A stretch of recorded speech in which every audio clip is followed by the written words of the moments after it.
మహల్ పేరేమిటి? మహల్. మొత్తం ఎన్ని? 105. జిల్లాలన్నీ నాగర్ కర్నూలు ఎప్పుడు ఏర్పాటు చేయబడింది? నాగర్ కర్నూలు 1877. నెక్స్ట్ గుల్బర్గా ఏ సంవత్సరం? 79. 80వ సంవత్సరం మధ్య భాగంలో ఏర్పడింది నల్లగొండ. జిల్లాలన్నీ 17. జిల్లాలను దేనిగా వర్గీకరించారు? తాలూకాలకు మరొక పేరు ఏమన్నాం? తాలూకాలు మొత్తం ఎన్ని? 107. తాలూకాలు దేనిగా వర్గీకరించబడ్డాయి? గ్రామాలు. గ్రామంలో గ్రామ పాలన నిర్వహించడానికి ఉద్యోగులు ఎందరూ? ఒకటి. నెక్స్ట్ జిల్లా కలెక్టర్ కి పరిపాలనలో సహకరించే క్లర్కులు ఏమంటారు? ఆమ్లాల. నెక్స్ట్ డివిజన్లకు మరొక పేరు ఏమిటి? స్మిత్లు. డివిజన్లకు మరొక పేరు స్మిత్. డివిజన్ల పాలకులు ఎవరైనా సదర్ తాలూకాదార్ లేదా సర్దార్ తాలూకాదార్ అని అంటారు. నెక్స్ట్ జిల్లా పాలకులు ఎవరైనా హల్వార్ తాలూకాదార్. నెక్స్ట్ తాలూకా పాలకులు ఎవరైనా తహసీల్దార్. గ్రామంలో పాలకులు ఎందరూ? 6. పటేల్ యొక్క బాధ్యత ఏమిటి? పట్వారీ బాధ్యత, తలారీ బాధ్యత. తేడ్ అంటే ఏమిటి? నిధి అంటే ఏమిటి? సేతు సంధి అంటే ఏమిటి?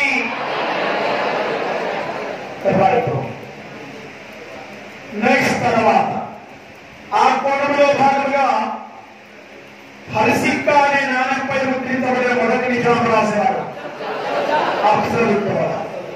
జిలాబందీ విధానం ఏ సంవత్సరంలో ప్రవేశపెట్టబడింది? 1865. రైట్. సో ఆ కోణంలో భాగంగానే జిల్లాల యొక్క ఆర్థిక ప్రాధాన్యతను బట్టి సంవత్సరానికి ఎంత ఆదాయం వచ్చే జిల్లాను ప్రథమ శ్రేణి అంటారు. ద్వితీయ శ్రేణి, తృతీయ శ్రేణి. మొదటి శ్రేణి హవల్ తాలూకాదార్. ఒకటి ప్రథమ శ్రేణి యొక్క వ్యక్తి యొక్క జీతం ఎంత? ద్వితీయ శ్రేణి, తృతీయ శ్రేణి. రెండో వర్గం ప్రథమ శ్రేణి, రెండో ద్వితీయ శ్రేణి, తృతీయ శ్రేణి. మూడో వర్గం ప్రథమ శ్రేణి, రెండో శ్రేణి, మూడో శ్రేణి. ప్రథమ శ్రేణి తహసీల్దార్ జీతం, రెండో శ్రేణి తహసీల్దార్, మూడో శ్రేణి తహసీల్దార్. పటేల్ యొక్క జీతం, పట్వారీ జీతం, సేతు సంధి జీతం, నిధి జీతం, తలారీ జీతం, తేడ్ జీతం. నెక్స్ట్ సో ఆ క్రమంలో జిలాబందీ విధానం రక్షణ శాఖ నుండి రెవెన్యూ శాఖను వేరు చేసిన సంవత్సరం 1867. హరిసిక్క నాణ్యంపై మొదటగా ముద్రించబడిన రాజు అఫ్జలుద్దౌలా. నెక్స్ట్ సో ఆ కోణంలో భాగంగా షోలాపూర్ నుండి హైదరాబాద్ గ్రాండ్ ట్యాంక్ రోడ్ ఎప్పుడు ఏ సంవత్సరంలో నిర్మించారు? షోలాపూర్ నుండి హైదరాబాద్ కు గ్రాండ్ ట్యాంక్ రోడ్ ఏ సంవత్సరంలో నిర్మించారు? 1868. పోస్ట్ స్టాంపర్ కార్యాలయం ఏ సంవత్సరంలో? ముంబై నుండి హైదరాబాద్ కర్నూలు మీద టెలిగ్రాఫ్ లైన్ ఏ సంవత్సరంలో? 1857. నెక్స్ట్ తర్వాత సో ఆ కోణంలో భాగంగా రైల్వే ఒప్పందం బ్రిటిష్ వారికి హైదరాబాద్ ప్రభుత్వానికి మధ్య ఏ సంవత్సరంలో కుదిరింది? సింగరేణి బొగ్గు గనులు కనుగొన్నది ఎవరు? ఏ సంవత్సరంలో ఎక్కడ? ఇల్లందు తాలూకా. నెక్స్ట్ తర్వాత ఆ కుటుంబంలో భాగంగా సారథ్యం అనేటువంటి అతడు ఒకటి సారథ్యం ఏర్పాటు చేసిన పోలీస్ స్టేషన్లకు ఏమని పేరు? పోలీస్ దళానికి ఏమని పేరు? ఏమి? నిజామత్. పోలీస్ శాఖకి ఏమని పేరు? మహకాయి ఉత్పాది. ఏ సంవత్సరంలో ఏర్పాటైంది? 1867. మహకాయి ఉత్పాది. ఒకటి జిల్లా స్థాయిలో డివిజనల్ పోలీస్ అధికారిని ఏమంటారు? నాయిబ్ సదర్ మహతామిన్. నాయిబ్ సదర్ మహతామిన్. స్మిత్ ప్రాంతానికి రక్షణ పాలనాధికారిని ఏమంటారు? స్మిత్ ప్రాంతానికి రక్షణ పాలనాధికారిని ఏమంటారు? ఏమి? ఇప్పుడు స్మిత్తులకు మరొక పేరు, స్మిత్తులని వేటినంటారు? డివిజన్లకు మరొక పేరు ఏమిటి? స్మిత్తులు. డివిజన్లకు మరొక పేరు ఏమిటి? ఇప్పుడు డివిజన్ లో రక్షణ పాలనాధికారి ఎవరు? నాయిబ్ సదర్ మహతామి. మరి స్మిత్తులో కూడా రక్షణాధికారి ఎవరు? ఓకే కదా? డివిజన్లకు మరొక పేరు ఏమిటి? స్మిత్. డివిజన్ లో రక్షణ పాలనాధికారి ఎవరు? నాయిబ్ సదర్ మహతామి. స్మిత్ లో రక్షణాధికారి ఎవరు? నాయిబ్ సదర్ మహతామి. జిల్లాలో రక్షణాధికారి ఎవరు? ఎస్పీ.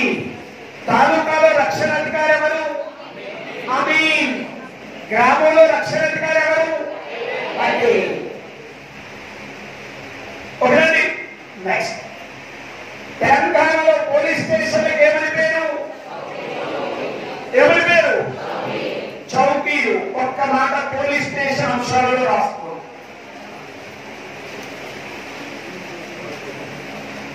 సోవర్స్ అనబడే పోలీసులు, ఒక్క మాట సోవర్స్ అనబడే పోలీసులు, సోవర్స్ అనబడే పోలీసులు, సోవర్స్ అనబడే పోలీసులు తమ ఉద్యోగాలలో ప్రతిభ చూపినట్లయితే, తమ ఉద్యోగాలలో ప్రతిభ చూపినట్లయితే వారిని ప్రమోషన్లుగా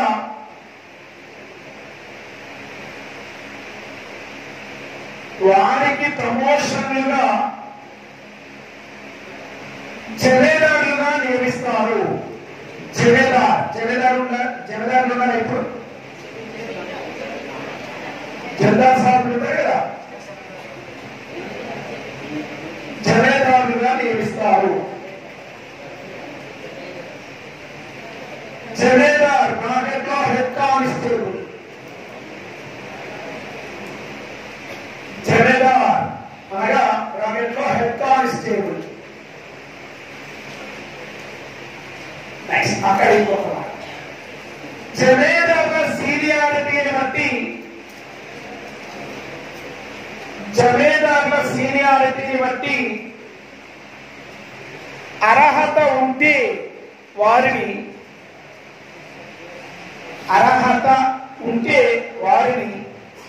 అమీన్లుగా నియమిస్తారు. అమీనులుగా నియమిస్తారు.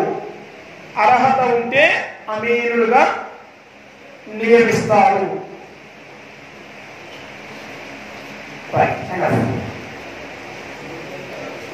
నెక్స్ట్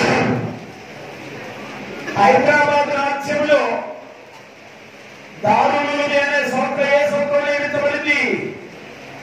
దారుల్ ఉలూమ్ అనే విద్యా సంస్థ. 1855 Madrasa Aliya city high school ఏ సంవత్సరంలో,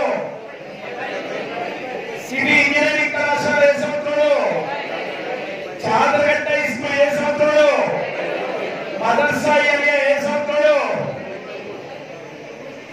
మదర్ సాయి ఐసా ఏ సంవత్సరంలో, నిజాం కళాశాల ఏ సంవత్సరంలో, రోలియా కల్సా స్కూల్ ఏ సంవత్సరంలో, ఉస్మానియా యూనివర్సిటీ ఏ సంవత్సరంలో. రైట్. ఇప్పుడు నిజాం కళాశాల యొక్క అటానమస్ పాలన ఎవరి ఆధ్వర్యంలో ఉన్నది? నిజాం కళాశాల యొక్క అటానమస్ అధికారాలు ఎవరి ఆధ్వర్యంలో ఉన్నాయి? ఇప్పుడు ప్రెసెంట్ గా ఎవరి ఆధ్వర్యంలో? అటానమస్ అంటే ఏమిటి? పేపర్లు తయారు చేసి కరెక్షన్ చేయడం. నిజాం కళాశాల యొక్క అటానమస్ అధికారాలు ఎవరి ఆధ్వర్యంలో ఉన్నాయి? ఉస్మానియా విశ్వవిద్యాలయం ఆధ్వర్యంలో ఉన్నాయి. ఏమంటారు? ఇప్పుడు ఉస్మానియా విశ్వవిద్యాలయం ముందు స్థాపించబడిందా, నిజాం కళాశాల ముందు స్థాపించబడిందా? నిజాం కళాశాల ముందు స్థాపించబడింది. ఉస్మానియా యూనివర్సిటీ తర్వాత స్థాపన. దీన్ని బట్టి అటానమస్ అధికారాలు ఎవరి ఆధ్వర్యంలో ఉంటారా? నిజామాబాద్ ఆధ్వర్యంలో ఉంటారా? అయితే మీరు లాస్ట్ ఇయర్ గతంలో అడిగిన క్వశ్చన్ ప్రశ్నలోనే ప్రిలిమ్స్ లో లాస్ట్ ఇయర్ అడిగిన క్వశ్చన్ ఏమని? తల్లి తర్వాత స్థాపించబడి పిల్ల ముందుగా స్థాపించబడి అధికారాలు ఎక్కువగా ఉన్న విద్యా సంస్థ ఈ క్రింది వాటిలో ఏంటి? తల్లి తర్వాత స్థాపించబడి, తల్లి లేటుగా స్థాపించబడి పిల్ల ముందుగా స్థాపించబడినటువంటి విద్యా సంస్థలు ఈ క్రింది వాటిలో ఏమిటి అని అడిగింటాం. ఇప్పుడు చూడండి, అటానమస్ అధికారాలు నిజాం, ఓయూ రెండింటిలో ఎవరి ఆధ్వర్యంలో ఉన్నాయి? ఓయూ స్థాపించబడింది ఎప్పుడు? 1918. ఇది తల్లి ఓయూ.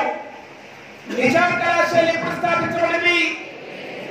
1887. కానీ అటానమస్ అధికారాలు ఎవరి ఆధ్వర్యంలో ఉన్నాయి? ఓయూ తల్లి, పిల్ల ఏమైంది? నిజామైంది. కాబట్టి పిల్ల ముందుగా జన్మించి తల్లి తర్వాత జన్మించిన భావన ఏ విద్యా సంస్థలకు సంబంధించింది అని ఒక క్వశ్చన్ అడిగింది. బహుశా డ్రెస్ ఎగ్జామ్ లో క్వశ్చనే చాలా లాజికల్ గా అడుగుతున్నాడు కాబట్టి గమనించాను. ఓకే కదా? నిజాం కళాశాల, ఉస్మానియా యూనివర్సిటీ. రైట్. ఓకే. మురికి అంటే అర్థమేమిటి? నాన్ మురికి అంటే అర్థమేమిటి? దక్కని అనగా అర్థమేమిటి? గైమురికి అంటే అర్థమేమిటి? అపాకి అంటే అర్థమేమిటి? ఒకటి కుతుబ్ షాహీలకు అసఫ్ జాహీలకు ఎన్ని సంవత్సరాలు గ్యాప్ ఉన్నది? 37 సంవత్సరాలు పరిపాలించింది వారు. ఒకటి అసఫ్ జాహీ రాజ్య స్థాపన కలిగిన సంవత్సరం 1927.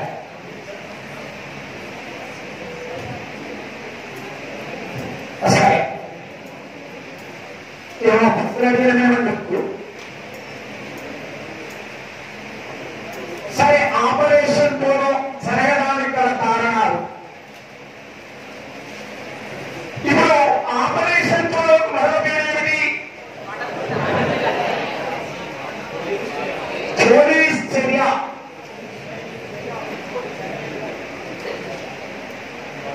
దీనికి మరో పేరేమిటి? Operation cotton pillar. ఒక్కసారి వినండి. భారతదేశం, ఒక్కసారి వినండి, విన్న తర్వాత అయింది క్వశ్చన్ అడుగుతారు. వినండి. భారతదేశం హైదరాబాదు రాజ్యంపై దండయాత్ర చేయడాన్ని భారత ప్రభుత్వం బహిరంగముగా పై మూడింటిలో ఏమని ప్రకటించింది? బహిరంగముగా పై మూడింటిలో ఏమని ప్రకటించింది?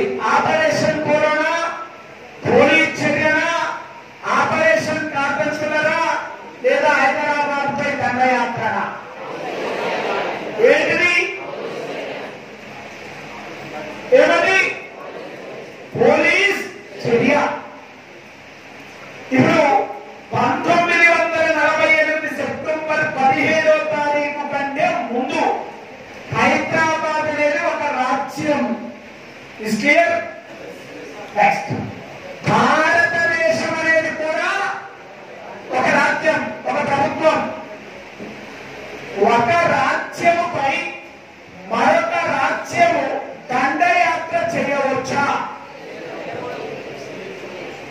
ఆపరేషన్ చేపట్టవచ్చా? ఎందుకు? 1948వ సంవత్సరం ఆగస్టు తర్వాత, ఆగస్టు నెలలో యుఎన్ఓలో కేసు వేయడం జరిగింది హైదరాబాద్ ప్రభుత్వం భారత ప్రభుత్వం మీద. ఐక్యరాజ్య సమితిలో కేసు ఉండగా ఆపరేషన్ చేపట్టవచ్చా? చేపట్టవచ్చా? చేపట్టకూడదు. కాబట్టి ఏమని బహిర్గతంగా ప్రకటించింది? పోలీస్ చర్య అనే పదాన్ని సూచించిన వ్యక్తి వారు సి రాజగోపాలాచారి. పోలీస్ చర్య అనేటువంటి పదాన్ని సూచించిన వ్యక్తి C Rajagopalachari. Very most important అంశం అది కూడా. పోలీస్ చర్య అనే పదాన్ని సూచించిన వ్యక్తి సి రాజగోపాలాచారి. రైట్. ఇక ఆపరేషన్ పోలో లేదా పోలీస్ చర్య, ఈ అంశాలు నిర్వహించబడడానికి గల కారణాలు. ఇప్పుడు పోలీస్ చర్య లేదా ఆపరేషన్ పోలో ఏ రాజ్యముపై, ఏ రాజ్యము చేసినది? హైదరాబాద్ రాజ్యముపై భారత ప్రభుత్వం చేసినది. అంతే కదా? హైదరాబాద్ రాజ్యంపై భారత ప్రభుత్వం ఆపరేషన్ పోలో నిర్వహించినది. ఇందులో ఆపరేషన్ పోలో నిర్వహించడానికి ప్రధాన కారణం ఎంఐఎం అనే సంస్థ స్థాపన. ఆపరేషన్ పోలో చేపట్టడానికి గల కారణాలలో ఒకటి ఎంఐఎం సంస్థ స్థాపన, ఒకటి ఎంఐఎం సంస్థ స్థాపన, రెండు పబ్లిక్ ఉద్యమం,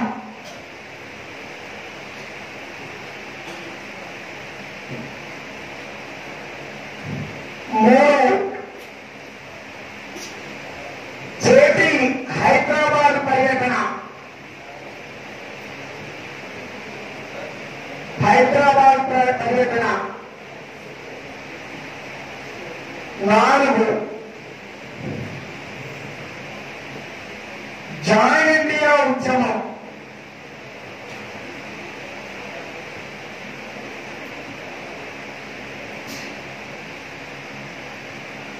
ఐదు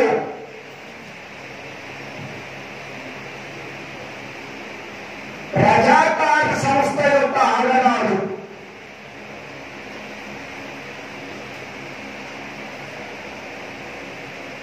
ఆరు యథాతథ ఒప్పంద భావనలు లేదా యథాతథ ఒప్పందం.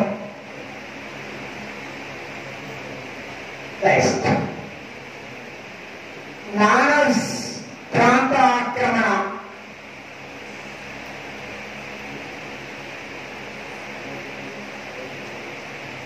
తక్షణ కారణం.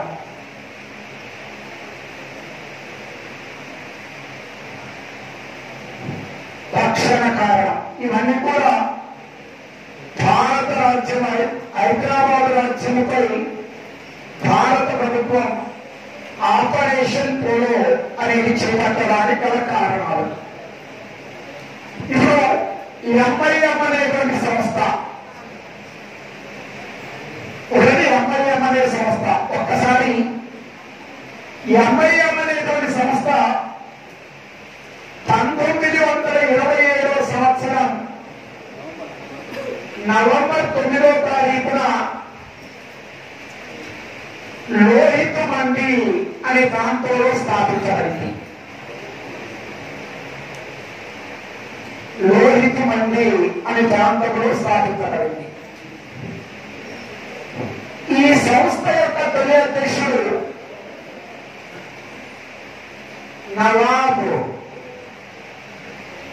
సదర్యార్ జంగ్ అనేటువంటి వ్యక్తి అధ్యక్షుడు. ఆ సంస్థ యొక్క అధ్యక్షుడు నవాబ్ సదర్యార్ జంగ్ అనే వ్యక్తి అధ్యక్షుడు. ఈ నవాబ్ సదర్యార్ జంగ్ అనేటువంటి వ్యక్తి అధ్యక్షుడిగా ఉన్నప్పుడు ఈ సంస్థ ఏర్పాటు చేయడం జరుగుతుంది. ఎంఐఎం యొక్క పూర్తి పేరేమిటి? మజ్లిస్ ఇత్తెహాదుల్ ముసల్మాన్. ఈ సంస్థ ఎందుకు ఏర్పాటు చేయబడింది? ఈ సంస్థ ఇస్లాం సోదరులలో సామాజికంగా ఆర్థికంగా అభివృద్ధి చేకూర్చడం కోసం, ఇస్లాం సోదరులను సామాజికంగా ఆర్థికంగా అభివృద్ధి భావనలో నడపడం కోసం నిర్వహించబడిన సంస్థ ఎంఐఎం. ఒకటి ఇస్లాం సోదరుల యొక్క అభివృద్ధి కోసం ఏర్పాటు చేయబడిన సంస్థ. ఈ ఎంఐఎం సంస్థ నిర్వహించబడుతున్నప్పుడే సిద్దికి దీన్దార్ అనేటువంటి అతడు, సిద్దికి దీన్దార్ అనే అతడు క్రీస్తు శకం 1929వ సంవత్సరంలో దీన్దార్ ఉద్యమాన్ని ప్రారంభించడం జరుగుతుంది. దీన్దార్ ఉద్యమం హైదరాబాద్ రాజ్యంలో ఎప్పుడు ప్రారంభమైనది? 1929వ సంవత్సరంలో దీన్దార్ ఉద్యమం ప్రారంభం కావడం జరుగుతుంది. ఈ ఉద్యమంలో భాగంగానే ఉస్మానియా యూనివర్సిటీలో ఉర్దూ ప్రొఫెసర్, ఉస్మానియా యూనివర్సిటీలో ఉర్దూ భాష శాఖకు ప్రొఫెసర్ గా ఉన్నటువంటి అతడు ఒక భావనను ప్రవేశపెట్టడం జరుగుతుంది. ఆ భావన ఎందుకు వస్తుంది అని అంటే 1938వ సంవత్సరంలో హైదరాబాద్ లో మొట్టమొదటిసారిగా మత ఘర్షణలు జరుగుతాయి. మొట్టమొదటిసారిగా హైదరాబాద్ లో 1938లో మత ఘర్షణలు జరుగుతాయి. ఈ మత ఘర్షణలు ఎందుకు జరిగాయి అనే అంశాలను పరిశీలించడానికి హిందువుల తరపున నరసింగరావు అనేటువంటి అతడు హాజరవుతాడు.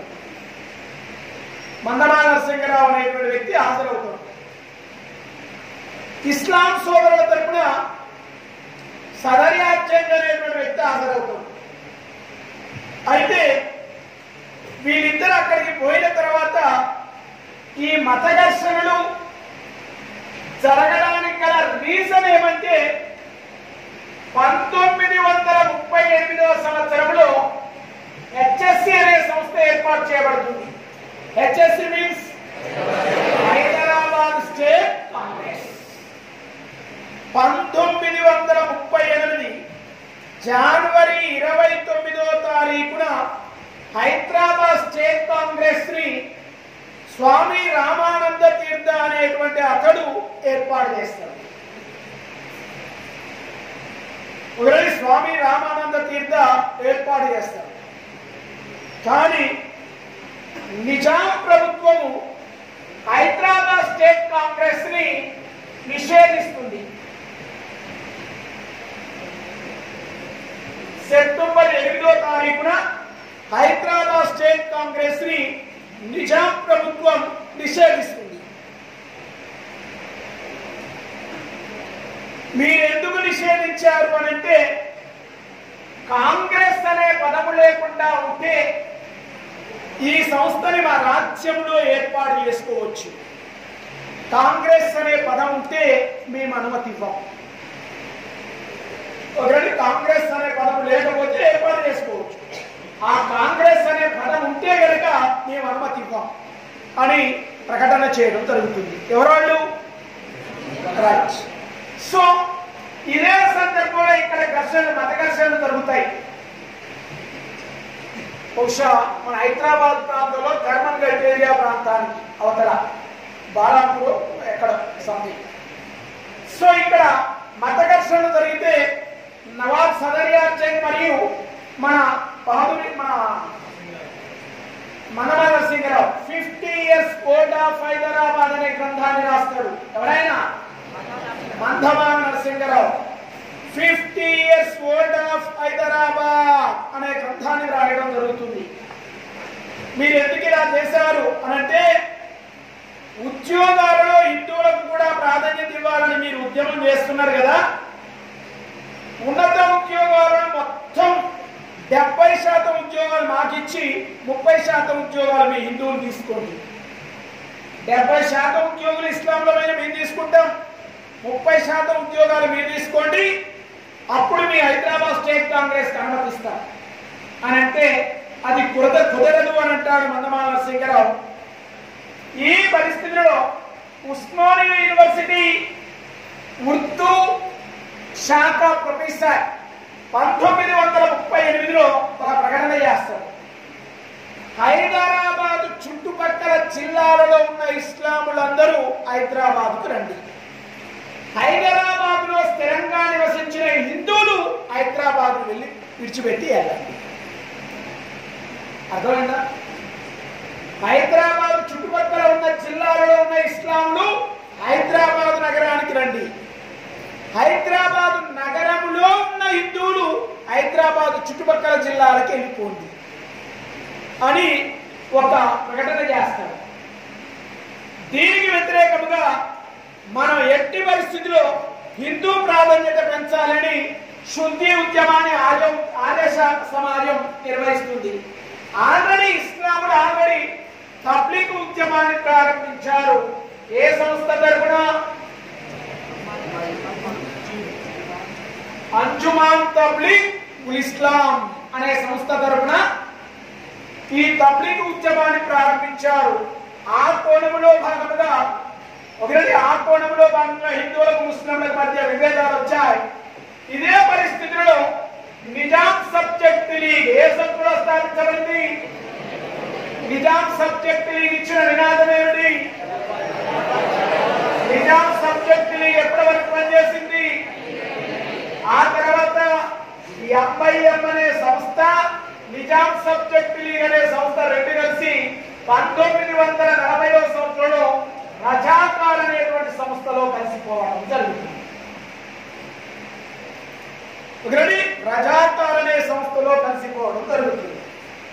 ఇప్పుడు రజాకార్ అనేటువంటి సంస్థ ఏ సంవత్సరం ఏర్పాటైంది అంటున్నాం? 1940. ఆ తర్వాత జరిగిన సంఘటన లేదు, మనం ఇక్కడ చూద్దాం. నెక్స్ట్ తర్వాత తబ్లీగ్ ఉద్యమం. తబ్లీగ్ ఉద్యమం ఏ మతం వారిని ఏ మతంలోకి మారుస్తుంది? హిందువులని ఇస్లాం మతంలోకి మారుస్తుంది. ఈ హిందువులుగా ఉన్నటువంటి వారు ఇస్లాం మతంలో జాయిన్ అయ్యి మళ్ళా తిరిగి హిందువులుగా మార్చడం కోసం ప్రారంభమైన ఉద్యమం ఏమిటి? శుద్ధి ఉద్యమాన్ని ప్రారంభించింది ఎవరు? ఆర్య సమాజం. ఈ క్రమంలో మూలంగా మొదటగా గొడవలు ప్రారంభమవుతాయి. ఆ గొడవలు ఈ హిందువులకి ముస్లింలకు మధ్య మొట్టమొదటిసారి గొడవలు ఏ జిల్లాలో ప్రారంభమైనవి?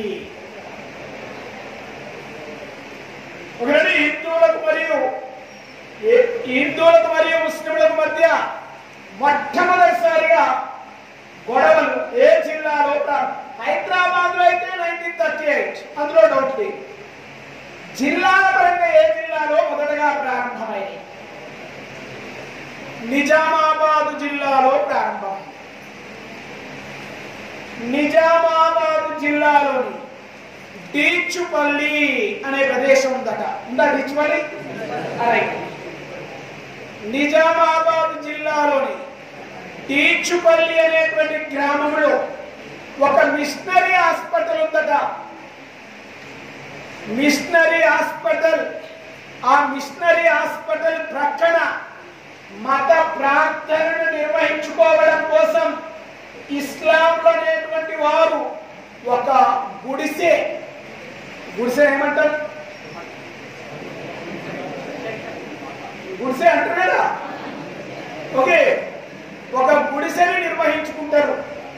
అయితే హిందువుల ప్రాంతమైనటువంటి ప్రాంతంలో ఇస్లాంలు గుడిసె నిర్వహించారు అని హిందువులు ఏం చేస్తారు? దాన్ని తొలగిస్తారు.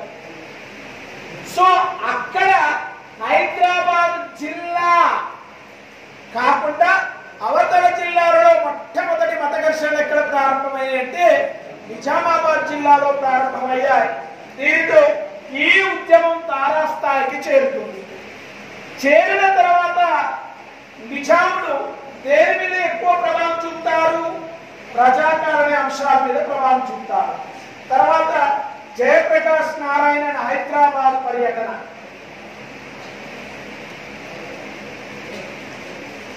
జయప్రకాష్ నారాయణన్ హైదరాబాద్ పర్యటన.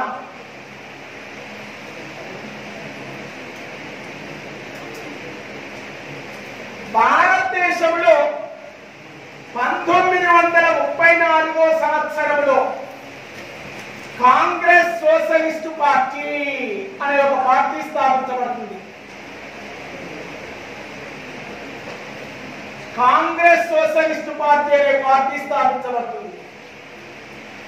ఈ కాంగ్రెస్ సోషలిస్టు పార్టీ స్థాపకులు జయప్రకాష్ నారాయణన్, ఆచార్య నరేంద్రదేవ్,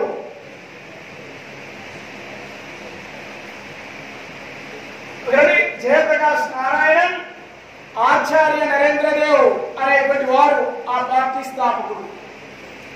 1934 ముంబైలో కాంగ్రెస్ సోషలిస్ట్ పార్టీ స్థాపిస్తారు. ముంబై.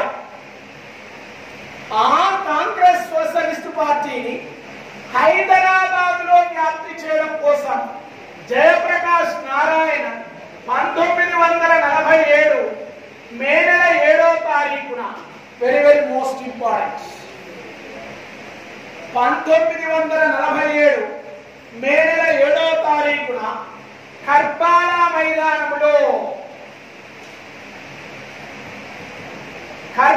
మైదానంలో కాంగ్రెస్ సోషలిస్ట్ పార్టీ యొక్క మీటింగ్ కూడా పెట్టడం జరుగుతుంది. Very very most important.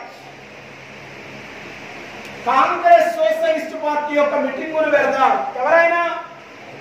Jayaprakash Narayana. ఈ రోజున మీటింగ్ నిర్వహించేటప్పుడు జయప్రకాష్ నారాయణన్ ఒక ప్రకటన చేస్తాడు.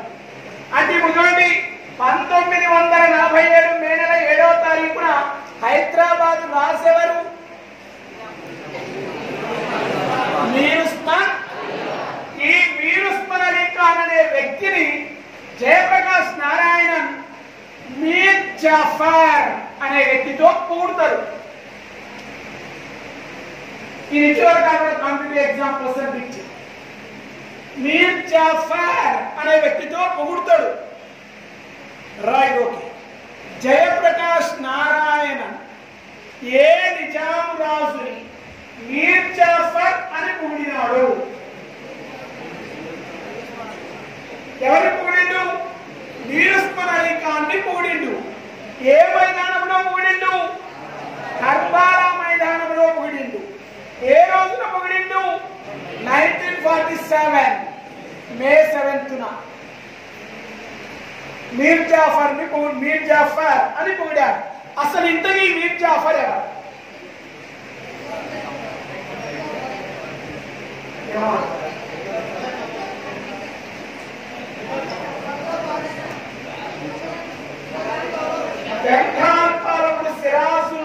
సిరాజుద్దౌలా యొక్క సైన్యాధికారి మీర్ జాఫర్.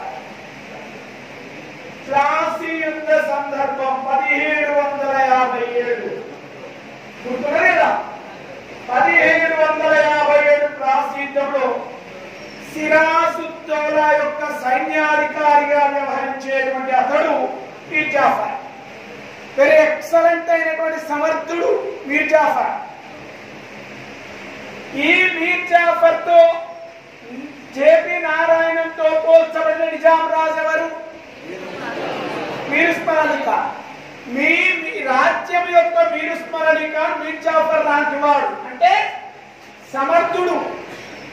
కానీ మీ హైదరాబాద్ రాజ్యాన్ని మీ నిజాం స్వతంత్రంగా ఉంచడానికి ప్రయత్నం చేస్తున్నాడు. మీరేం చేయాలంటే హైదరాబాద్ రాజ్య ప్రజలారా, మీ నిజాం రాజు మీద ఒత్తిడి తీసుకొని వచ్చి మీ నిజాం రాజు మీద ఒత్తిడి తీసుకొని వచ్చి హైదరాబాద్ రాజ్యాన్ని భారత యూనియన్ లో కలిపే విధంగా మీ రాజు మీద మీరు ఒత్తిడి తీసుకొని రండి అని ప్రకటన చేస్తారు.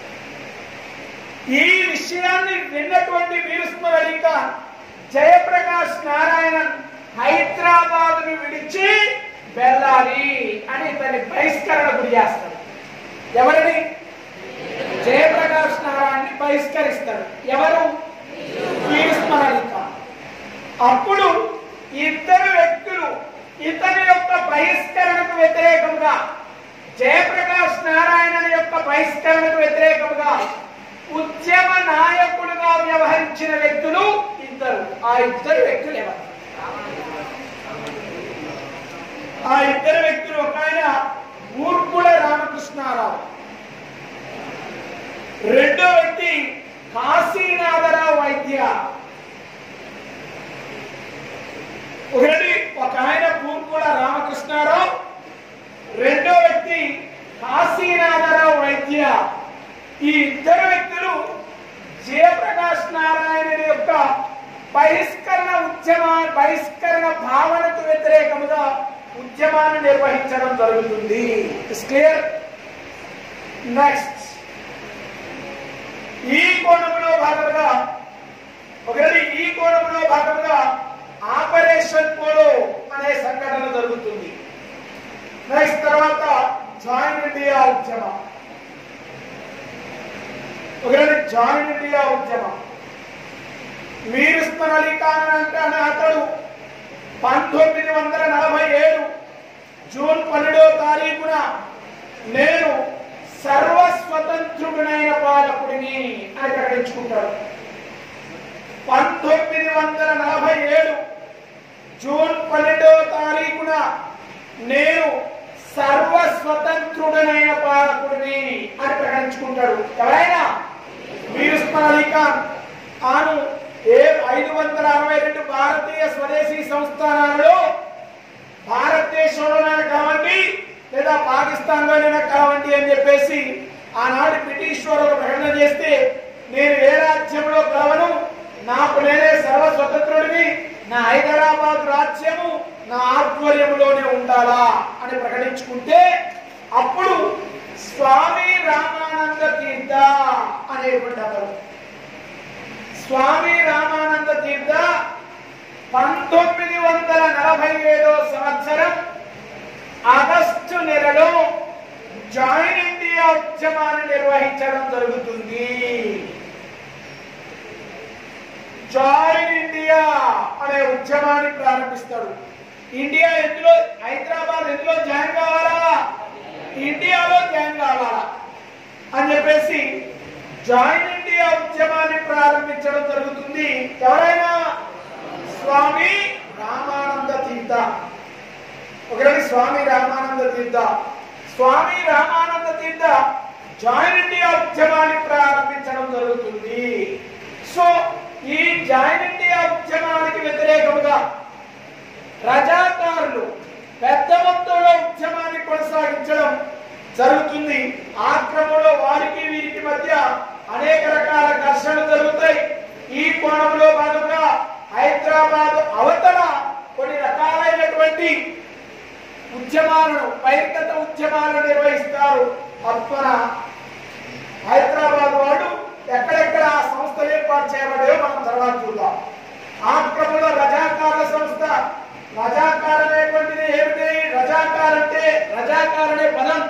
ఏ భాషా పదం? రజాకార్ అనే పదం ఏ భాషా పదం? ఉర్దూ భాషా పదం. రజాకార్ అంటే అర్థం ఏమిటి? వాలంటీర్.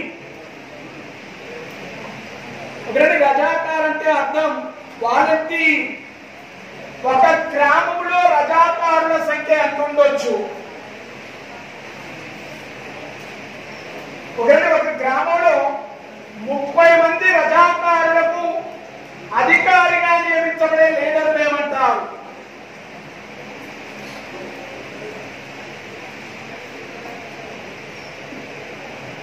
ఒకటి 30 మందికి అధికారిగా నియమించబడే అధికారులు ఏమంటారు? సగీర్. ఒకటి మండల స్థాయిలో, మండల లేదా తాలూకా స్థాయిలో రజాకారుల యొక్క లీడర్ గా ఉన్నటువంటి వ్యక్తి ఎవరు? సలారే సగీర్ మండల స్థాయి. జిల్లా స్థాయిలో అధికారి ఎవరు? సలారే కబీర్. కేంద్ర స్థాయిలో రజాకార్ నాయకుడు ఎవరు? అఫ్సరే అలా. ఒకటి గ్రామ స్థాయిలో సగీర్, తాలూకా స్థాయిలో సలారే సగీర్, జిల్లా స్థాయిలో సలారే కబీర్, కేంద్ర స్థాయిలో అఫ్సరే అలా. ఒకటి కేంద్ర స్థాయిలో అఫ్సరే అలా అనేటువంటి అతడు రజాకార నాయకుడిగా ఉంటాడు. వీరి యొక్క డ్రెస్ ఏమిటి? కాకి ప్యాంట్, కాకి షర్ట్, పైన ఏ టోపీ? నల్ల టోపీ. ఒక బాకు ఉండాలి. బాకు అంటే ఏమిటి? బాకు. కత్తి అనే ఆయుధాన్ని ధరించడం కోసం ఏర్పాటు చేసుకున్న సంచి. ఓకే. కత్తి అనే ఆయుధాన్ని భద్రపరుచుకోవడం కోసం ఏర్పాటు చేసుకున్న సంచి నీ బాకు. ఓకే, ఆ బాకుండా. సో ఆ తర్వాత బెల్ట్. సో ఇవన్నీ కూడా ఉంటే రజాకారులు అనేటువంటి వారు ఇవన్నిటిని ధరించి ఉండడం జరిగేది. ఈ రజాకారులు అనేటువంటి వారు 1940వ సంవత్సరంలో ఏర్పాటు చేయడం జరిగినది. రైట్. ఓకే, ఇప్పుడు వస్తాయి. రజాకార్ అనే దళాన్ని ఏర్పాటు చేయండి అని సూచన ఇచ్చిన ఇస్లాం సోదరుడు ఎవరు?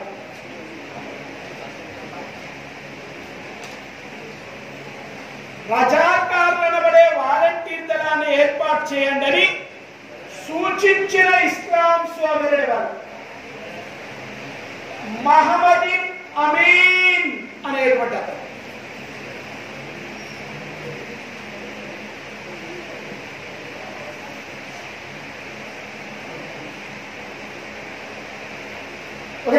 మహమ్మద్ అమీన్ అనేటువంటి అతడు ఒక ఉపన్యాసంలో రజాకార్ అనేటువంటి సంస్థను ఏర్పాటు చేయాలని సూచిస్తారు.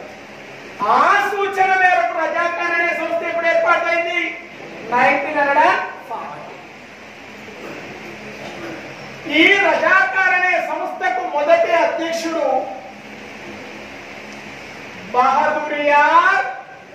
బహదూర్. అంతే. బహదూర్ అనేటువంటి అతను అద్భుతమైనటువంటి ఉపన్యాసాలు ఇవ్వడం వల్ల నిజాముల్ ముల్క్ ఇతనికి ఇచ్చిన బిరుదు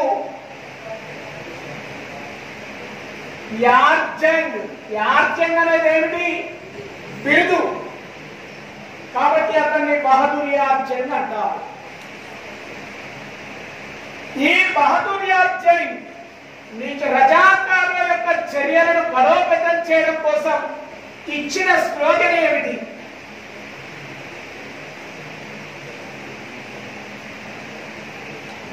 ఇచ్చిన స్లోగన్ ఏమిటి?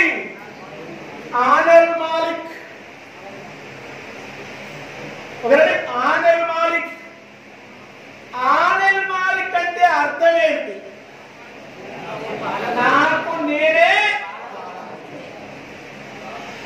నాకు నేనే రాజుని అని ఎవరనుకోవాలా? ఇస్లాం అనుకోవాలా? నాకు నేనే పాలకుణ్ణి అని ఇస్లాం అనుకోవాలా? ఇస్లాం అనుకోవాలనే నినాదాన్ని ఇచ్చింది ఎవరు? బహదూరియార్ జంగ్. ఈ బహదూరియార్ జంగ్ అనేటువంటి అతడు 1943వ సంవత్సరంలో వరంగల్ అనేటువంటి జిల్లాలో 1943వ సంవత్సరంలో వరంగల్ జిల్లాలో నిజాం యొక్క రాజ్యము, అసఫ్ జాహీ రాజ్యము నిజాం రాజు యొక్క సొంత ఆస్తి కాదు. ఇది ఎంఐఎంలో జాయిన్ అయినటువంటి ప్రతి వ్యక్తి యొక్క ఆస్తి అని బహిర్గత ప్రకటన చేస్తారు. ఎంఐఎంలో చేరినటువంటి ప్రతి ముస్లిం యొక్క సొంత ఆస్తి, ప్రతి ముస్లిం యొక్క వ్యక్తి యొక్క ఆస్తి ఎంఐఎం అనే మన నిజాం ఈ రాజ్యం, హైదరాబాద్ రాజ్యం యొక్క ఆస్తి నిజాం యొక్క సొంత ఆస్తి కాదు అని ప్రకటన చేస్తారు. ప్రకటన చేస్తే వెంటనే బహదూరియార్ జంగ్ నువ్వెక్కడ కూడా బహిర్గత ప్రకటన లేదు, నువ్వు అసలు ఈ రజాకార్ల అధ్యక్ష పదవికి రాజీనామా చేయి అంటే 1 సంవత్సరం పాటు ఈ బహదూరియార్ జంగ్ రాజీనామా చేస్తాడు. ఆ క్రమంలో భాగంగా ఇతడు ఆ సంస్థ నుండి పక్కకు పోవడం జరుగుతుంది. ఆ తర్వాత అంతర్ధానం. ఈ పరిస్థితుల్లో 2 వ్యక్తులు అనామకులుగా మాత్రమే ప్రధానులుగా నియమించబడతారు. ఈ కోణంలో ఈ సంస్థకు అధ్యక్షులుగా నియమించబడిన తర్వాత 1946వ సంవత్సరంలో లాతూర్ అనేటువంటి ప్రదేశం, లాతూర్ అనే ప్రదేశం ప్రస్తుత భారతదేశంలో ఏ రాష్ట్రంలో ఉన్నది? మహారాష్ట్ర. Very good. మహారాష్ట్రలోని లాతూర్ అనే ప్రదేశంలో న్యాయవాద వృత్తిని స్వీకరిస్తున్నటువంటి కాసిం రజ్వీ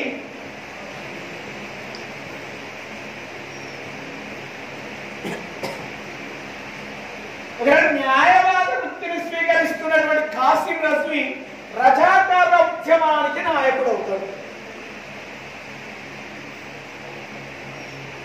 రజాకార్ల ఉద్యమానికి నాయకుడు అవుతాడు.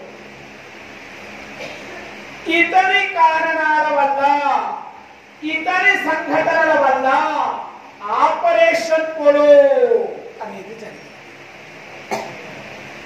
రజాకార్ల యొక్క సంఘటనల వల్ల ఆపరేషన్ పోలో అనేది జరిగింది. ఏం జరిగింది? ఏం చేశాడు చూద్దాం.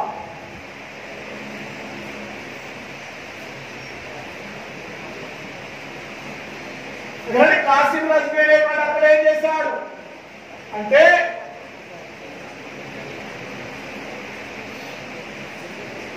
కాసిం రజ్వీ హిందూ వ్యతిరేక భావనలు కలిగి ఉండి పాకిస్తాన్ తో అంతర్గత సంబంధాలు నిర్వహిస్తాడు. ఎవరైనా కాసిం రజ్వీ. ఆ కోణంలో భాగంగా 1946వ సంవత్సరం నుండి 1946వ సంవత్సరం నుండి భారత ప్రభుత్వ వ్యతిరేక భావన నిర్వహించడం జరుగుతుంది. మరి భారత ప్రభుత్వ వ్యతిరేక భావన నిర్వహించడానికి ప్రధాన కారణమైన సంఘటన ఏమిటి? తెలంగాణ సాయుధ పోరాటం. Right, okay. భారతదేశ హైదరాబాద్ రాజ్యంలో తెలంగాణ సాయుధ పోరాటం మొదట ఎక్కడ ప్రారంభమైంది? ఎప్పుడు ప్రారంభమైంది? మొదట ప్రారంభమైంది నేటి వరంగల్ జిల్లాలో జనగామ తాలూకాలో ప్రారంభమైంది. ఎందుకు ప్రారంభమైంది? 1946 జూలై 4వ తారీఖున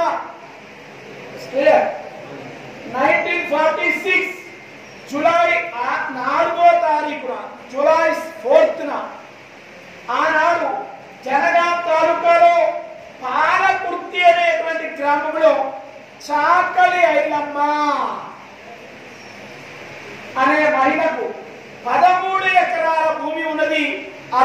ఆమె యొక్క భర్త పేరు ఎవరైనా నరసింహ.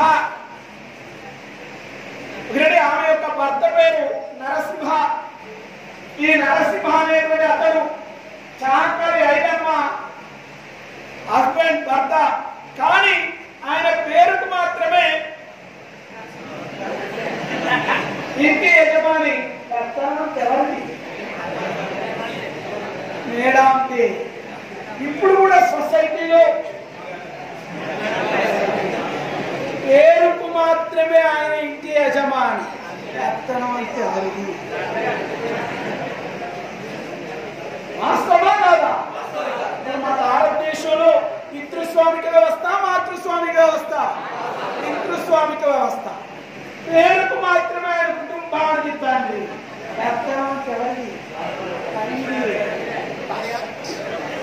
నిజమని ఇవే మా ఇంట్లో కూడా మా నాన్నగారు రోజుకి 1000 రూపాయల పని చేస్తారు. పోయి మా అమ్మకి ఇస్తాడు. ఇగో 1000 రూపాయలని ఈ టైంకి వేస్తాడు. ఈ టైంకి అది ఇస్తాడు. అంటే ఈ టైంకి అది ఇచ్చి ఇంకొక 3 గంటలు ఆగిన తర్వాత అంటే 8ంటికి ఒక 100 రూపాయలు ఇస్తావు. 100 రూపాయలు ఇస్తావు అడుగుతాడు. ఎందుకు ఆ 100 రూపాయలు ఎందుకో నీ దగ్గర ఉంచుకొని మిగిలిన 900 ఇయ్యరాదు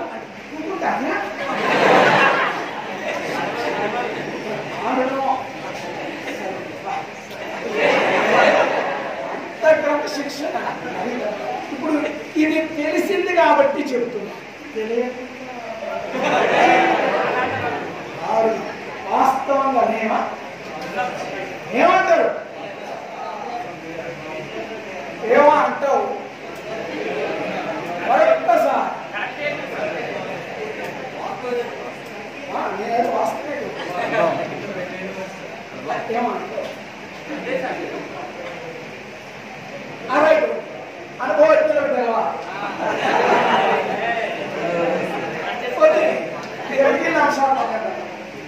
సో చాకలి ఐలమ్మ యొక్క భూములను ఇస్రూరి రామచంద్రారెడ్డి అనేటువంటి అతడు భూములను ఆక్రమించవలసిందిగా, రామచంద్రారెడ్డి అనేటువంటి అతడు చాకలి ఐలమ్మ భూములను ఆక్రమించవలసిందిగా గూండాలను పంపడం జరుగుతుంది. గూండాలను పంపడం జరుగుతుంది. ఈ క్రమంలో ఇస్రూరి రామచంద్రారెడ్డి అనేటువంటి అతడు గూండాలను పంపితే ఎక్కడా పాలకుర్తి. ఈ ప్రాంతంలో గూండాలను పంపితే ఈ గూండాలను సంఘాల సభ్యులు గూండాలను కొట్టి పంపడం జరుగుతుంది. ఇప్పుడు సంఘాల సభ్యులు అని ఎవరైనా నాలా? సంఘాల సభ్యులు అని ఎవరైనా నాలా? అలాగే కమ్యూనిస్టు వర్గం వారిని నిజాం జనసంఘం, నిజాం రాష్ట్ర జనసంఘంలో కమ్యూనిస్టు వర్గాల వారు ఉంటారు. ఆ కమ్యూనిస్టు వర్గాల వ్యక్తుల సభ్యులను సంఘాల సభ్యులు అంటారు. ఈ సంఘాల సభ్యులు గూండాన్ని పంపుతారు, గూండాన్ని కొడతారు. అప్పుడు ఈ ఇస్రూరి రామచంద్రారెడ్డి ఏమంటుందంటే, సంఘాల మీరు ఈ వ్యక్తులని మన ఐలమ్మ యొక్క భూములను ఆక్రమించడం కాదు, సంఘాల సభ్యులపై తిరుగుబాటు చేయండి అని మళ్ళా గూండాలు పంపడం జరుగుతుంది. సంఘాల సభ్యులపై తిరుగుబాటు చేయండి అని గూండాలు పంపితే అప్పుడు సంఘాల సభ్యులకి మరియు గూండాలకు మధ్య 1946వ సంవత్సరం జూలై 4వ తారీఖున నేటి వరంగల్ జిల్లాలోని జనగామ అనేటువంటి తాలూకాలో, నాడు వరంగల్ జిల్లా జనగామ అనేది నల్లగొండలో భాగంగా ఉన్నది. నాడు జనగామ ఏ జిల్లాలో భాగం? నల్లగొండలో జిల్లాలో భాగం. నాటి నల్లగొండ జిల్లా జనగామ తాలూకా ఏ గ్రామం అండి?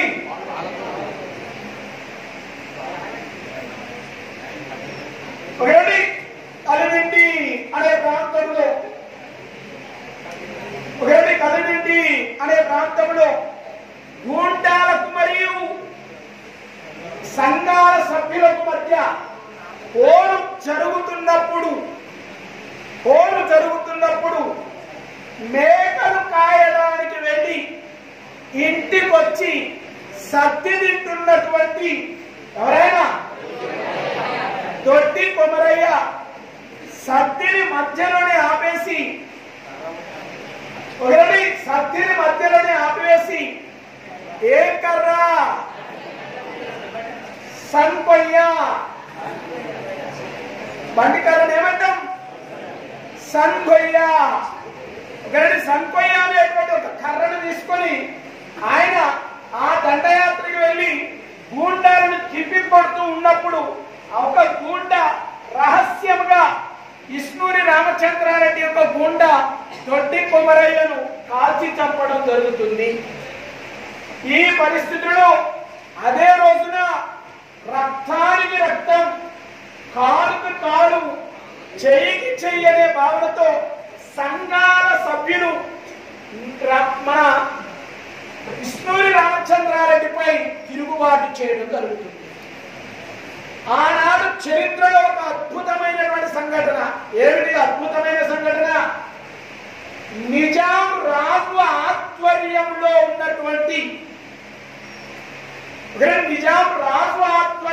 ఉన్నటువంటి పాలకులపై, దేశముఖులపై, ప్రముఖ జనగామ దేశముఖులపై ప్రజలు తిరుగుబాటు చేయడం ఏ రోజున ప్రారంభమైంది అంటే 1946 జూలై 4న ప్రారంభమైంది. దీనితో రామచంద్రారెడ్డి మరియు అతని గూండాలు తప్పించుకొని హైదరాబాద్కు వచ్చి నిజాం ఉల్ముల్క్ యొక్క అభ్యర్థించి విషయం చెప్తారు. దీనితోటి ఈ సంఘటనతోటి జనగామ ప్రాంతంలో కాకుండా తెలంగాణ ప్రాంతంలో ఉన్నటువంటి దేశముఖులందరిపై సంఘాల సభ్యులు తిరుగుబాటు చేస్తారు. దీనితో దేశముఖులు అనేటువంటి వారు రజాకారులను వెంటబెట్టుకొని మళ్ళా వారి సంస్థానాలకు వస్తారు. ఈ పరిస్థితిలో రజాకారులకు దేశముఖులకు మధ్య ప్రత్యక్ష యుద్ధం ప్రారంభం కావడం జరుగుతుంది. ఈ ప్రత్యక్ష యుద్ధంలో భాగంగా జరిగిన సంఘటనలే గుండ్రాంపల్లి సంఘటన, భైరాంపల్లి సంఘటన, పరకాల సంఘటన. ఈ సంఘటనలే 1946 సంవత్సరంలో నల్లగొండ జిల్లాలోనే గుండ్రాంపల్లి అనేటువంటి ప్రదేశంలో సంఘాల సభ్యులు రజాకారులకు వ్యతిరేకముగా ఒక భారీ బోటులో దిగుతూ ఉండగా చివరిగా దిగుతున్నటువంటి ఒక కమ్యూనిస్టులు చూసి రజాకారులు ఇందులో సంఘాల సభ్యులు లేదా కమ్యూనిస్టులు తెలిసి ఆ బోటులో దాక్కున్నటువంటి దాదాపు 88 మందిని అత్యంత దారుణంగా చంపివేశారు. నల్లగొండ జిల్లాలోని గుండ్రాంపల్లి ప్రదేశంలో ఈ పరిస్థితులలో వారి యొక్క మరణానికి స్ఫూర్తిగా గుండ్రాంపల్లి అనేటువంటి ప్రదేశంలో ఒక అత్యద్భుతమైన స్తూపాన్ని ఏర్పాటు చేశారు. ఇప్పటికి కూడా ఆ స్తూపం ఉన్నారు. కావాలంటే చూడండి. ఇదొక సంఘటన. నెక్స్ట్ భైరాంపల్లి సంఘటన. వరంగల్ జిల్లాలో జనగామ తాలూకాలో భైరాంపల్లి అనేటువంటి ప్రదేశంపై రజాకారులు అనేటువంటి వారు ఎన్నిసార్లు దాడులు చేశారు? 6 సార్లు దాడులు చేస్తారు. సంఘాల సభ్యులకు వ్యతిరేకంగా రజాకారులు భైరాంపల్లి అనే గ్రామంలో ఎన్నిసార్లు దాడులు చేశారు? 6 సార్లు దాడులు చేస్తారు. 6 సార్లు చేసిన దాడిలో 5 సార్లు రజాకారులు ఓటమి పాలు కావడం జరుగుతుంది. అర్థమైందా? 5 సార్లు రజాకారులు ఓటమి పాలవుతారు. చివరికి 1946 ఆగస్టు 27వ తారీఖున భువనగిరి యొక్క దేశ్ముఖ్ మహమ్మద్ ఇస్మాయిల్ అనేటువంటి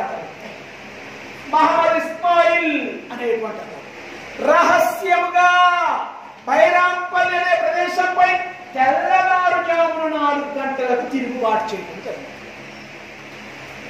తెల్లవారుజామున 4 గంటలకు సంఘాల సభ్యులు నిద్రలో తిరుగుబాటు చేస్తారు. ఈ తిరుగుబాటు మోతు నరసయ్య, మోతు చంద్రయ్య పేర్లు కూడా ఉన్నాయి, కావాలంటే చూసుకోండి. ఒకటి మోతు నరసయ్య, మోతు చంద్రయ్య, రాములు, ఇటువంటి అభ్యర్థులు దాదాపుగా 23 మంది మరణిస్తారు. అధికారికంగా అనధికారికంగా కొంతమంది వ్యక్తులని ఊరి బయట ఒక ప్రాంతంలో చెట్టు మొదలికి కట్టేసి వారిని బహిర్గతంగా కాల్చడం. ఎక్కడ? బైరాంపల్లి అనే విషయం. నెక్స్ట్ అదేవిధంగా ఇక తెలంగాణ సాయుధ పోరాటంలో మినీ జలియన్వాలా అని ఏ సంఘటన పిలుస్తారు? గుండ్రాంపల్లి సంఘటన, సారీ పరకాల సంఘటన పిలవడం జరిగింది. పరకాల అనేటువంటి ప్రదేశంలో స్త్రీమూర్తులు అనేటువంటి వారు ఊరి బయట బతుకమ్మ అనే ఆట ఆడి వస్తుంది. ఒకటి బతుకమ్మ అనే ఆట ఆడి వస్తుంది. బతుకమ్మ ఆట ఆడి వస్తున్నటువంటి స్త్రీమూర్తులు అత్యంత దారుణంగా చెప్పడానికి సాధ్యం కాని విధంగా వారిని వస్త్రాధారణ ఏమీ లేకుండా చేసి బతుకమ్మ ఆడించే ఆనందాన్ని దుర్మార్గమైన చర్య. వారి యొక్క వివిధ రకాల శరీర భాగాలపై కొరడాలతో కట్టడించడం, వివిధ రకాలుగా వారిని బంతుల గురి చేయడం జరుగుతుంది. తప్పని పరిస్థితుల్లో ఇద్దరు పోలీసులు కొన్ని రకాలైనటువంటి చర్యలకు పాల్పడితే కొంత ఇద్దరు మహిళలు వారి యొక్క కొన్ని రకాల ప్రాణాలను కాపాడుకోవడం కోసం అగ్నిలో దూకి ఆత్మహత్య చేస్తుంది. అంత అద్భుతమైనటువంటి స్త్రీమూర్తులు తెలంగాణ బిడ్డలు. ఓకే, సో ఆ కోణంలో భాగంగా పరకాల అనేటువంటి ప్రదేశంలో ఒకటి దుర్మార్గమైనటువంటి చర్యలు ఆ రోజు జరిగినటువంటి సంఘటనలు మహా అద్భుతం. అందుకని మనం ఏమంటున్నామంటే మినీ జలియన్వాలా బాగ్ సంఘటన, పరకాల సంఘటన అత్యంత దారుణంగా చేసి ఇంట్లను తగలబెట్టి ఇంట్లలో నుండి మనుషులను బహిర్గతంగా రప్పింపజేసి అతి దారుణంగా కొట్టి అత్యంత దారుణంగా వారిని చంపివేయడం జరుగుతుంది పరకాల అనేటువంటి ప్రదేశంలో. ఇటువంటి చర్యలు అదే క్రమంలో మేతమూరు సంఘటన, మల్లారెడ్డిగూడెం సంఘటన, ఇటువంటి అనేక సూర్యాపేట ప్రాంతంలో జరిగిన సంఘటన, ఇటువంటి అనేక రకాలైనటువంటి ప్రాంతాలలో జరిగిన సంఘటనలు మర్చిపోయి మాత్రమే. ఇటువంటి కారణాల వల్ల మన ప్రజాకారులు అనేటువంటి వారు సంఘాల సభ్యులను దాదాపుగా 425 సార్లు దాడి చేసి 4,000 మంది అభ్యర్థులను చంపివేయడం జరిగింది. 2 సంవత్సరాల వ్యవధి 4,000 మంది సంఘాల సభ్యులను చంపేస్తారు. ఈ 4,000 మంది సంఘాల సభ్యులు రజాకారులు ఎదుర్కొంటూ 2,000 మంది రజాకారుల్ని హతమారుస్తారు. రజాకారులు 2,000 మంది మరణించారు, సంఘాల సభ్యులు 4,000 మంది మరణించారు. దాదాపు 450 సార్లు వారికి వీరికి తిరుగుబాట్లు నిర్వహించడం జరుగుతుంది. ఈ కోణంలో భాగంగా మన హైదరాబాద్ ప్రాంతం సరిహద్దులలో బీబీ నగర్ అనే ప్రాంతం, బీబీ నగర్ అనే ప్రాంతంలో 1946లో మన కాసిం నజ్వీ ఆధ్వర్యంలో ఆ గ్రామాన్ని లూటీ చేసి ధనాన్ని దోచుకొని మీర్ ఉస్మాన్ అలీ ఖాన్కి పంపించగా మీర్ ఉస్మాన్ అలీ ఖాన్ బీబీ నగర్ అనే ప్రాంతాన్ని చేరుకొని రజాకారులకు బహిర్గత విందుని ఇవ్వడం, అంగరంగ వైభవంతో విందు ఇస్తారు.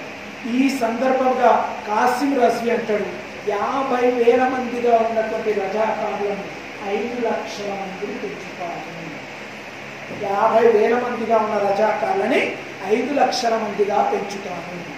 తెలంగాణ వ్యాప్తంగా 52 చోట్ల రజాకార్ దళాలను ఏర్పాటు చేయించారు. ఒకటి అసబ్జాహీ రాజ్యంగా హైదరాబాద్ రాజ్యాన్ని ప్రకటిస్తాం. ఒకటి ఢిల్లీ ఎర్రకోటపై అసబ్జాహీ జెండాను ఎగరవేస్తాం. పవిత్ర గంగానది జలముతో నిజాం యొక్క కాళ్ళు కడుగుతాం.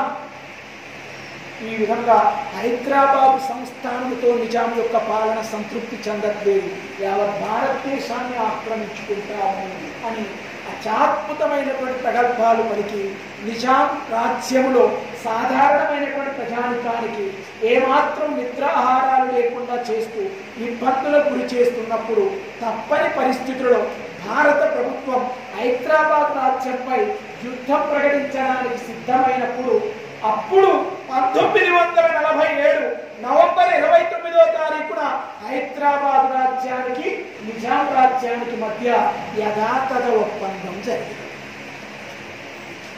1946 నవంబర్ 29వ తారీఖున హైదరాబాద్. అదే మీరు స్పందిస్తారా లేదా? మీరు స్పందిస్తారా లేదా చూడడం కోసమే నేను 46 అని పలికినా. 1947 నవంబర్ 29వ తారీఖున హైదరాబాద్ రాజ్యానికి భారత ప్రభుత్వానికి మధ్య యథాతథ ఒప్పందం అనే ఒప్పందం జరిగింది. ఈ యథాతథ ఒప్పందం కుదుర్చుకున్నటువంటి ఆనాటి హైదరాబాద్ రాజ్య ప్రధానమంత్రి చటారీ నవాబ్. ఆనాటి హైదరాబాద్ ప్రధానమంత్రి ఎవరండి? చటారీ నవాబు అనేటువంటి అతడు హైదరాబాద్ ప్రధానమంత్రిగా ఉన్నారు. ఈ చటారీ నవాబు హైదరాబాద్ ప్రధానమంత్రిగా ఉన్న తర్వాత ఈ చటారీ మరి ఇంతకీ ఏ ఒప్పందం అంటున్నాం? యథాతథ ఒప్పందం. ఏమిటి యథాతథ ఒప్పందం యొక్క ముఖ్య ఉద్దేశం? 1947 నవంబర్ 29 యథాతథ ఒప్పందం యొక్క ముఖ్య ఉద్దేశం ఏమిటి? హైదరాబాద్ రాజ్యం యొక్క పరిపాలనను 1 సంవత్సరం లోపల భారత యూనియన్ లో కలిపివేస్తాం. హైదరాబాద్ రాజ్య పరిపాలనను 1 సంవత్సరం లోపల భారత యూనియన్ లో కలిపేస్తాం. ఈ క్రింది వారిలో ఎవరంటాడు? ఈ క్రింది వారిలో యథాతథ ఒప్పందంతో సంబంధం లేని భావనను గుర్తించండి అంటాడు. సంబంధం ఉన్న భావనను ఎందుకు మనకు కావాలి? లేని దాన్ని గుర్తించండి అంటాడు. ఒకటి ఏమిటి? 1 సంవత్సరం లోపల హైదరాబాద్ రాజ్యాన్ని భారత యూనియన్ లో విలీనం చేస్తాం. 2 హైదరాబాద్ రాజ్యానికి భారత ప్రభుత్వ హైదరాబాద్ రాజ్యానికి సంబంధించిన రక్షణ అంశాలు, విదేశాంగ శాఖ అంశాలు, ఆర్థిక అంశాలు భారత ప్రభుత్వ ఆధీనంలో ఉంచబడతాయి. భారత ప్రభుత్వంతో హైదరాబాద్ రాజ్యానికి రవాణా సౌకర్యాలు కల్పించబడతాయి. భారత ప్రభుత్వం యొక్క బ్యాంకులు, రహదారి సంస్థలు హైదరాబాద్ రాజ్యం గుండా ఏర్పాటు చేసుకోవచ్చు. హైదరాబాద్ నిజాం కరెన్సీ స్థానంలో భారత కరెన్సీ ఏర్పాటు చేయబడింది. అప్పటి వరకు హైదరాబాద్ కరెన్సీ ఏమిటి? ఉస్మాన్ సిక్కా. 1941లో ఏర్పాటు చేయబడుతుంది ఉస్మాన్ సిక్కా. నిజాం హైదరాబాద్ స్టేట్ బ్యాంక్ అనేది ఏర్పాటు చేయబడింది. నిజాం హైదరాబాద్ బ్యాంక్ 1941. ఆ సందర్భంలో ఆయన ముద్రించబడిన నాణ్యం పేరు ఉస్మాన్ సిక్కా. 1941. ఇది దీని స్థానంలో ఏంటి? భారత యొక్క రూపాయి నాణ్యం పరిగణలోకి వస్తుంది అని ఈ యథాతథ ఒప్పందం కుదుర్చుకోవడం జరుగుతుంది. ఈ ఒప్పందంలో భాగంగా భారత ప్రభుత్వ ప్రతినిధి కేఎం మున్షి ఈ ఒప్పంద అంశాలు పరిశీలించడం కోసం ఢిల్లీ నుండి ఎక్కడికి వస్తున్నాడు? ఢిల్లీ నుండి ఎక్కడికి వస్తున్నాడు? హైదరాబాద్ వస్తున్నాడు. ఆ తర్వాత హైదరాబాద్ కు సంబంధించిన జైనియా జైన్ అనేటువంటి అతడు, జైనియా జైన్ ఎక్కడి నుంచి? హైదరాబాద్ నుంచి ఎక్కడికి పోతున్నాడు? ఢిల్లీ. యథాతథ ఒప్పందంలో భాగంగా హైదరాబాద్ ప్రతినిధి ఒక అభ్యర్థి ఢిల్లీ పోయాడు. ఆ ప్రతినిధి పేరేమిటి? జైలియార్జన్. ఆ ప్రతినిధి పేరు జైలియార్జన్. సో ఈ ప్రతినిధి ఢిల్లీకి పోతాడు. ఈ ఢిల్లీలో నిజాం నిర్మాణం చేసినటువంటి భవన్ పేరేమిటండి? హైదరాబాద్ భవన్. అదే ఏపీ భవన్. ఢిల్లీలో ఏపీ భవన్ లేదు, మన నిజాం కట్టించి ఈయన కోసం. ఇక కేఎం మున్షి హైదరాబాద్కు వచ్చింది. హైదరాబాద్ లో కాసిం రజ్వీ ఒత్తిడి మేరకు మన నిజాం ఉల్ముల్క్ అనేటువంటి అతడు ఏ భవనం ఏర్పాటు చేయలేదు. అప్పుడు కేఎం మున్షి వల్లారం అనే ప్రాంతంలో ఒక ఆశ్రమాన్ని ఏర్పాటు చేసుకుంటాడు. కేఎం మున్షి ఏర్పాటు చేసుకున్న ఆశ్రమానికి గల పేరు దక్షిణ సదన్ అనే ఆశ్రమం.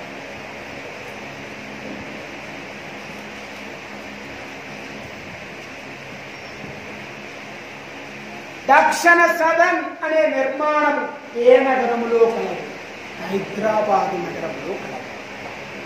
హైదరాబాద్ నగరంలో దక్షిణ సదన్ ఎక్కడుంది? వల్లారంలో. సో ఈ క్రమంలో భాగముగా కొన్ని రకాలైనటువంటి చర్యలు నిర్వహించబడతాయి. ఆ క్రమంలో యథాతథ ఒప్పందం. ఈ యథాతథ ఒప్పందాన్ని కుదుర్చుకున్న హైదరాబాద్ నిజాం ప్రధానమంత్రి ఎవరు? చటారి. ఒకరే ఒప్పందాన్ని కుదుర్చుకున్న హైదరాబాద్ ప్రధానమంత్రి ఎవరు? ఈ చటారి నవాబ్ నిజాం మీద ఒత్తిడి తీసుకొస్తుంది. ఒకటి మనం యథాతథ ఒప్పందాన్ని ఉల్లంఘించొద్దని నిజాం మీద ఒత్తిడి తీసుకొస్తే కాసిం రజ్వీ ఒకటి నిజాం మీద ఒత్తిడి తీసుకొస్తే నిజాం యథాతథ ఒప్పందాన్ని ఉల్లంఘించాలా తప్పదు అని చెప్పేసి చటారి నవాబ్ మీద ఒత్తిడి చేస్తే చటారి నవాబ్ తన ప్రధానమంత్రి పదవికి రాజీనామా చేస్తాడు. ఆ తర్వాత ప్రధానమంత్రిగా నియమించబడినటువంటి వ్యక్తి మహేందర్యార్జన్.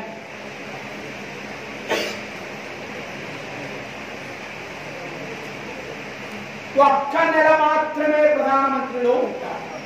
ఒక్క నెల మాత్రమే ప్రధానమంత్రిగా ఉంటాడు మహేందర్యార్జన్. ఆ తర్వాత 1947 డిసెంబర్ నెలలో మహేందర్యార్జన్ తన ప్రధానమంత్రి పదవికి రాజీనామా చేస్తే కాసిం రజ్వీకి ఒకటి ఆనాటి పాకిస్తాన్ ప్రధానమంత్రి ఎవరైనా మహమ్మద్ అలీ జిన్నా ఇద్దరికి స్నేహితుడిగా ఉన్నటువంటి లాయక్ అలీ. ఒకటి లాయక్ అలీ అనేటువంటి అతడు 1947 సంవత్సరం డిసెంబర్లో ప్రధానమంత్రిగా నియమించబడి యథాతథ ఒప్పందాన్ని వ్యతిరేకించడం జరిగింది. ఒకటి యథాతథ ఒప్పందాన్ని వ్యతిరేకిస్తాడు, ఉల్లంఘిస్తాడు. దీని కారణముగా ఆపరేషన్ పోలో అనేది జరుగుతుంది. ఈ ఆపరేషన్ పోలో నిర్వహించబడిన విధానము ఏ ప్రాంత ఆక్రమణతో ప్రారంభమైందంటే నానాజ్ 1948 మే 10వ తారీఖు నానస్ అనే ప్రాంత ఆక్రమణ సందర్భంగా ఒకటి ఈ ఆపరేషన్ పోలో అనేటువంటిది ప్రారంభమైంది. ఈ సందర్భంలో 7 మన నిజాం సైనికులు మరణిస్తారు. దీనితో లాయక్వాలు ఎన్నికబడతారు. హైదరాబాద్ అసెంబ్లీలో ఈ 7 సైనికుల మరణాన్ని సప్తాంగ సమాంగ్ అని ప్రకటిస్తారు. ఎవరైనా లాయక్ అలీ అనే ప్రధానమంత్రి ఆ విధమైనటువంటి ప్రకటన చేయడం జరుగుతుంది. దీనితో భారత ప్రభుత్వం హైదరాబాద్ మీద కేసు వేయాలనుకుంటారు. కానీ హైదరాబాద్ రాజ్యం భారత ప్రభుత్వం మీద 1948 ఆగస్టులో కేసు వేయడం జరుగుతుంది. ఆ కేసును వాదించడానికి హైదరాబాద్ రాజ్యం ఒక యూరోపియన్ సర్ వాల్టర్ మాంటన్ అనే అధికారిని నియమిస్తుంది. భారత ప్రభుత్వం రామస్వామి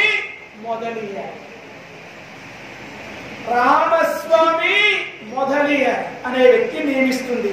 ఆ క్రమంలో భాగంగా 1948లో సాధారణమైనటువంటి సైనికులు అనేక మంది మరణిస్తున్నారు.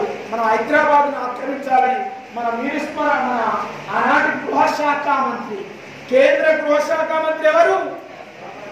సర్దార్ వల్లభాయ్ పటేల్. గృహాన్ని ఆంగ్లంలో ఏమంటాం? Home minister. కేంద్ర హోంశాఖ మంత్రి సర్దార్ వల్లభాయ్ పటేల్ జవహర్ లాల్ నెహ్రూకి చెప్తే, జవహర్ లాల్ నెహ్రూ అంటాడు సర్దార్ వల్లభాయ్ పటేల్ ని, నువ్వు మత ఛాందస్యవాద భావాలను అనుసరిస్తున్నావు, నీకేం పని లేదా అని అంటే ఆయన ఆ కార్యదర్శి మీటింగ్ నుండి వెళ్ళిపోతుంది.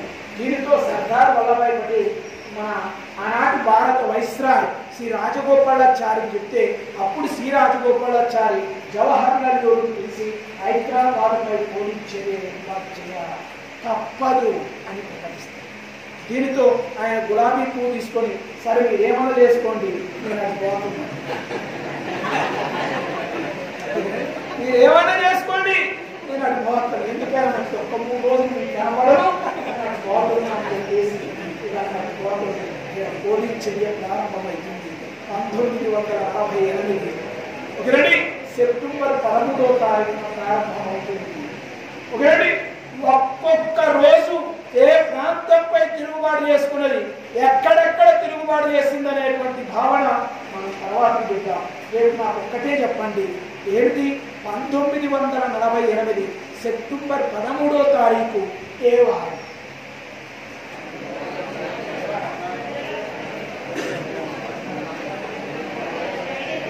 ఏమంటారు? మరొక్కసారి 1948 సెప్టెంబర్ 13వ తారీఖు ఏ వారం?